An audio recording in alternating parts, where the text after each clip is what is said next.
Frank Brown, journeyman painter from Ripley to Rothesay. In Frank's words. When I was painting Eric Clapton, we were discussing what kind of painter I might be, and I answered journeyman painter, which he was delighted with, having also studied art at the then Kingston Polytechnic, and he later named one of his albums Journeyman as a result. This film is to celebrate the life of an artist called Frank Brown, who was born in Ripley but now lives on the Isle of Bute. When we started this project, we had no idea how many lives of local people had been touched by Frank Brown as a family member, school friend, fellow sportsman, but most of all as an artist. Frank was born in 1942 and spent the first 4 years of his life in Ockham, living with his grandparents, only returning to Turner's Cottage, Ripley, when his father was demobbed. He and his younger brother David were subsequently joined by a sister, Rosemary, and, after a considerable gap, his younger brother Roger. Me and Frank shared the back one, Rosemary had the little one, and Mum and Dad had the front one. What we both did, we were both in the choir up the church. Yeah. We used to go every Sunday, Sunday Eucharist and Evensong, and then he would, because he was a bit bright, he used to help serve, what they call serving. He seemed to have had a very happy childhood, playing cricket, being a choir boy, and taking part in Cubs and Scouts, becoming a first-class scout in the Kingfisher Patrol of the 1st Ripley Troop. Scouts, we used to like Scouts. Yeah, he was a first-class scout in the end. Yeah, in the Scouts. Frank was that bit older. I think Frank became a Queen Scout. He was the artist. I used to muck about at him. I did win first prize at the flower show. He painted a kingfisher, and it was so good it looks as if it was in the book. But how old would you have been then? We must have been about 10 or 11. He later painted these scouting paintings, one of the scout leader, Stu Pace, and the other a composite picture with Baden-Powell central. Cricket was another passion. But come summer, we both played cricket. Yeah, cancel summer, Saturday, Sunday cricket. Yeah, he was a brilliant bowler. Absolutely. You could rely on him. You could rely on him to be one end, and, he was very hard to get away for a batsman. And we had a brilliant side then. We won the championship of the local leagues, Yeah, and he was our bowler, as indeed was David. We were both left arm round the wicket. I spent vast amounts of my time up until I was 43 playing cricket, with only a few intervals pursuing or being pursued by young women, or else at loggerheads with the powers that be. Although one knows it shouldn't be so, every decision is argued over until dawn paints another day. Frank did well at Ripley School, and this seems to be the starting point for his love of history, which was later reflected in some of the subject matter of his art. He remembers that Mr. Dixon, the headmaster of the primary school, took the little ones to see the milestone in Ripley and to explain the importance of the Portsmouth Road. Years later, he was to celebrate this in his paintings of Nelson. Frank clearly loves the buildings of Ripley itself, as images often appear in his paintings. Of this painting, he says, This painting is an early multi-image of our dear village before our beloved school, or hated school according to one's views of learning and teachers, had been torn down to accommodate the likes of Stuart Shoesmith and Mike Giles, and even Eric Clapton's granny in their later years. Those mentioned are friends living in the houses built to replace the old school. The Talbots still covered with ivy, the cedars a little run down, a bit like me, but the church still had its bell to toll the hours and summon the faithful and those getting married or about to meet their Maker. He then went on to the Royal Grammar School, having passed his 11+. He was always keen on art, and when he left school at 18 had thought of becoming an architect, but on the suggestion of the art master, he applied to and was accepted by the Slade School of Fine Art. I commuted by Green Line Ripley to Regent Street and walked to the Slade in Gower Street. I enjoyed talking to the professors and my tutor, Patrick George, who stirred my interest in modern poetry as well as sports, whilst I supplied him with inside information on rock and blues, and we had long discussions about how my work would develop, as I could paint figuratively, but also enjoyed complex and atmospheric abstractions, and from the moment I mixed them together, things started to move. I'm Mary Mansbridge, née Dowell. My mum and dad bought the grocery shop in Rose Lane in 1959. We were teenagers together. I was 15 and he was a little bit older, and we used to hang out together a bit. Used to go over to his parents lived directly opposite, and there was a relationship there because his granny and my granny were sisters, and that made his dad and my mum cousins, and so we were second cousins. A successful diploma show was followed by 2 one-man shows in London in 1965 and 1966. These are some of the paintings from this era, and a Frank Brown style was beginning to emerge, often involving multiple images. He got encouraging write-ups in the Arts Review. Quote, for example, of the painting entitled I Just Want to Make Love to You, has beautiful drawing. It takes the underlying lyrical side and says so in a group of very pretty girls. Distinctions between ideas, contradictions and synthesis are all here, but the effect generally transcends intellectualism. Unquote. Some of his paintings were getting even more complicated, such as That's What I Want. That's What I Want. This was the star of my second one-man exhibition in 1966 and was taken from a Beatles cover version. A personal view worldwide. It was intended to cover the phenomenon of the 60s, from my garden studio shed at Turner's Cottage in Rose Lane, by a working class boy swept along by the scholarship system to the Slade School of Fine Art, and somehow making my mark and making a statement of intent. It still hangs on my bedroom wall, as I intended, giving me as much pleasure now, or perhaps even more, as life becomes less exciting. It was while commuting on the Green Line that he first got to know Eric Clapton. I was at the same primary school as Eric Clapton, but not in the same form as the great blues guitarist. I only spoke to him by chance on the Green Line when I was taking a painting up to the Slade, a painting I'd been working on in my garden shed studio, and we discussed modern jazz, particularly John Coltrane's Streets of Sound. Sometime later we met at a funeral, and Eric commented, "You aren't still going on that effing Green Line, are you, Gerda?" The nickname being a reference to his taste for Guinness and the famous Guinness advert. My stock reply being, "If it's good enough for Arkle, it's good enough for me." He loved his music, he loved his music, Frank. Absolutely. The Beatles and all that era, that great era of the 60s.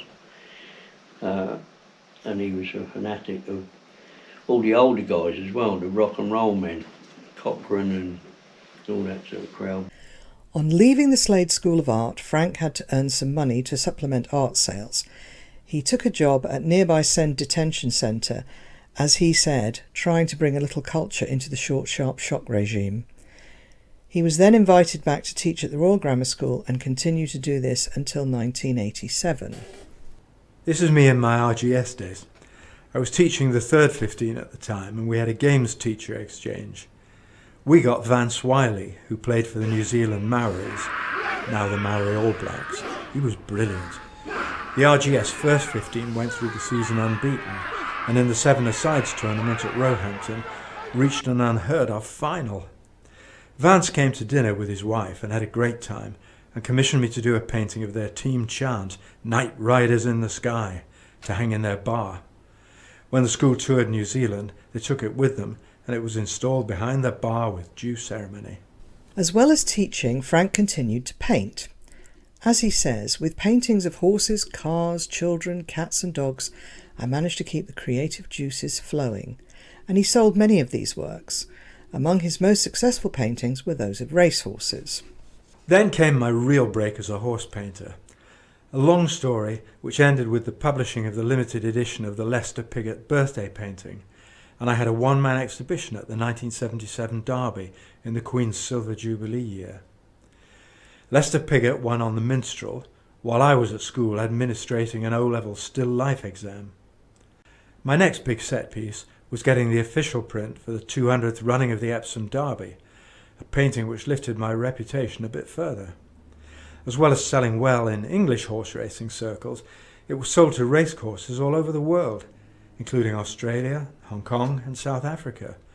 One was even on display in the Aga Khan's office over his desk. In 1973 he married a local girl, Jean Searles, who later became a successful textile artist in her own right. Her parents managed the Anchor pub in Ripley, and it was a commission from her mother that brought them together.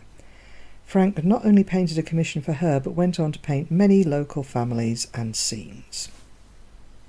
He was very generous with his artworks, and the painting shows a little picture of myself on my wedding day. Mainly it's a picture of my own family, my mum, my dad, my brother, who took over the shop eventually after my parents had passed away. And the painting shows my 3 children, so obviously it was done after my youngest child was born. In 1987 he left the Royal Grammar School with the intention of becoming a full-time painter. This followed an exhibition that year at Guildford House Gallery. This exhibition billed him as an equestrian painter, but the exhibition featured about 90 canvases on a multitude of subjects. One of the themes that he's returned to on numerous occasions is his love of music. For example, this painting from 1980, Bye Bye Johnny Be Good, R.I.P. John Lennon, which was started on the day after the latter's death. Frank commented, "A reminder of the horrors of bloody murder inside the safety of the city. My wife Jean and various folk, rock and jazz musicians sung his lament by Chuck Berry, Bye Bye Johnny Be Good, and hoped Yoko could survive the loss and the shock." My Sweet George was one of the several paintings he did featuring George Harrison. Local Ripleyites will notice Cedar House in the centre, thought by some to reference a line in one of George's songs. As a local boy, Eric Clapton was the subject for several paintings, one of which Frank commented on. Ginger Baker came with Eric to pick up the painting on Boxing Day in Ginger's van. They'd been playing football on the green, and Ginger warmed his very large boots on the grate of the fire in our little cottage in Rose Lane. Before Jean and I set off to the far north, I did a painting of him, while he'd settled down with a beautiful wife and delightful children. This was for one of his old chums, who won't let it out of his sight, but my wife has a print of it, which is sacrosanct, and so reminiscent of those few but wonderful times. Frank has a love of history and remembers so much of what he learnt at school. To this day he has vivid memories of Mr. Dixon at Ripley and the very large print of the boyhood of Raleigh that was placed in a prominent position in the top classroom of Ripley Primary School. Secondly, his RGS teacher, Lieutenant Colonel Bowie, Northumberland Fusiliers, who says he went into Passchendaele with 1,000 men and returned with 22 after 15 minutes. It's clear the stories he shared with the boys made a deep impression. Frank did a painting that was involved swastikas and things, and you can imagine what they were like. The reaction from my mother was, "No, I'm not having that."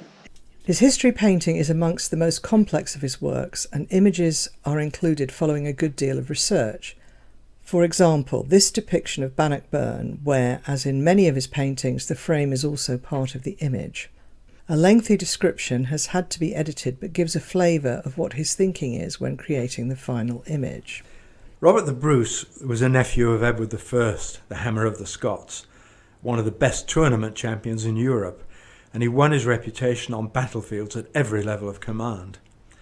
The painting is a pictorial map using lettering images, both figuratively and in landscape, and heraldry to lead up to the pivotal moment when Bruce was observing the battlefield, armed only with an axe and clothed in chainmail, mounted on a Highland pony, and was attacked by one of the English hierarchy, strictly against the rules of chivalry, in full battle armour and armed with a lance. In the ensuing battle, the Scots spear wall held against the constant battering of heavily armoured knights who fell into the mire and booby traps, while the light cavalry, under the Black Douglas, in an enfiladed attack from the west, rolled up the Pride of Wales, the deadly longbow archers, and annihilated them. Anybody alive was put to the knife and the sword to gain back the hallowed ground of Scotland. Despite his intention to become a full-time painter, the economic realities were such that he stayed in teaching, working first at a special school at Mayford and then at a school called Hurtwood House. He and his wife lived in Westcott for a period where this delightful painting of the Surrey Weald was completed, showing a rather different style, more akin to his earlier image of the bluebells at Ockham. In 2007 they made a far more radical move to the Isle of Bute. Frank says he enjoyed every minute of being on Bute, as I have a goodly percentage of Scots and Nordic genes, although I love living in Ockham, Ripley and Westcott, and being educated at Ripley C.V. Primary, Royal Grammar School Guildford and the Slade, and spending so much time teaching at various schools and institutions during my periods there. But when I settled on Bute, I at last found my natural environs. Jean's mother was from the Isle of Bute, which perhaps prompted the idea of moving there. They moved permanently to Ardbeg, Rothesay, after a trial run for a few months in Kilchatton Bay in the deep south of the island. Eventually, they settled at Glenbeg Cottage, just north of the town of Rothesay, on the road that leads to the islands. The castle gallery on the island provided an outlet for Frank's work. On Bute, he completed many beautiful paintings inspired by the people and scenery of Bute. For example, Clydesdale's ploughing at Ettrick Bay. This painting is to show many of what, to me, are the reasons for being alive at 81 going on 82. I send it to you as testimony to my love of horses, in this particular case, Clydesdales, which have worked the land for many a long year. They take many cups in this country and abroad for their beauty, strength and agility and perfect temperament. Since moving to Bute, both Frank and his wife have had multiple health challenges. The most relevant to his art was that 7 years ago disaster struck when Frank was diagnosed with sepsis, nearly died, and then found when he recovered he'd lost all finesse in his fingers. Although I didn't realise it at the time, this painting, The August of the People, was to be the swan song of my ability to paint as I wanted. It's also the last of the old Bute, as I knew it. It represents the height of the season each year, a gathering of the clans at the Highland Games. Those who take the mickey out of the tartan should beware, as the spirit of old Scotia lives throughout the land and throughout the earth, and should never be taken lightly. Much as you try, you can't beat the Scotsman out of the boy. A quick skirl on the pipes will fix that. He is now embracing new technology, taking photographs and using his iPad. The above image is one I've been working on for some time and is called Atomic, to express my feelings, negative and positive, about that very evocative word. I've since changed it but kept the original image. It's something I couldn't do in an instant before I had my newest iPad. You might think an old draftsman like me would worry about this, but on the contrary, I'm delighted that this is a physical possibility. Frank was an eccentric. He was just unbelievable bloke. Typical artist. They're all mad anyway, aren't they? Frank has participated fully in putting together the small retrospective exhibition at Ripley Museum. He says, We've spent much time on methodology, but when push comes to shove, it'll need to stir people's imaginations to see things in a different way.